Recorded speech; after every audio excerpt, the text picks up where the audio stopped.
This is Perth Alacar with Winds of Praise 98.7 KWPB-LP Newport. You're listening to Modern Parables, simple stories that still speak, inspired by the words of Jesus.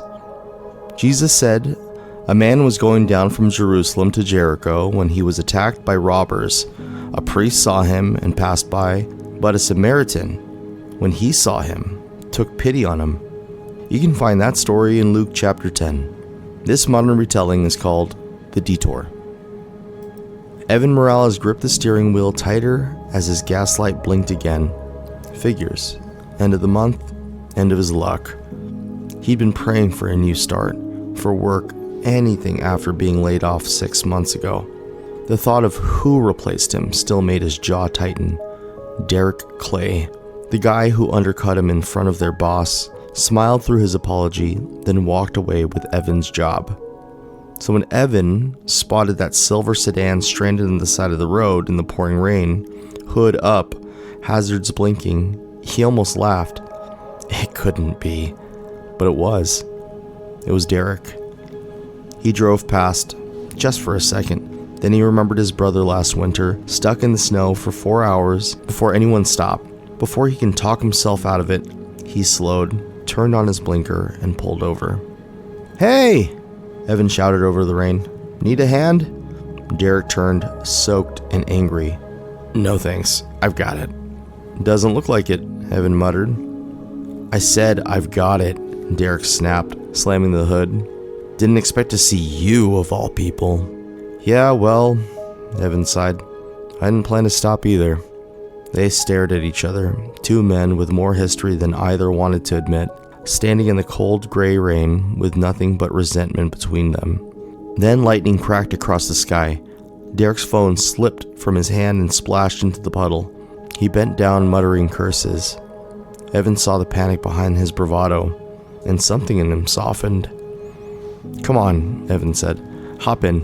There's a gas station 5 miles ahead." Derek hesitated, pride wrestling with desperation, but thunder rolling again, closer this time, and he finally sighed. "Fine," he muttered, climbing into the passenger seat. They drove in silence for a while. The tension was thick enough to cut. Finally, Derek spoke. "You know, you didn't have to stop." Evan gave a dry laugh. "Yeah, well, didn't exactly want to." They both chuckled, then went quiet again. Rain filled the gaps. It was awkward, painful, and very human. Then Derek said something that stopped Evan cold. "My kid's in the hospital," he said softly. "Asthma attack. I was on my way there when my car gave out." Evan swallowed. "Oh, yeah," Derek sighed. "I prayed someone, anyone, would stop. Guess I should have been more specific." For the first time, Evan didn't see the man who stole his job. He saw a desperate dad, soaked and scared, clinging to a little bit of faith. They filled a gas can, drove back to Derek's car, and got it running again.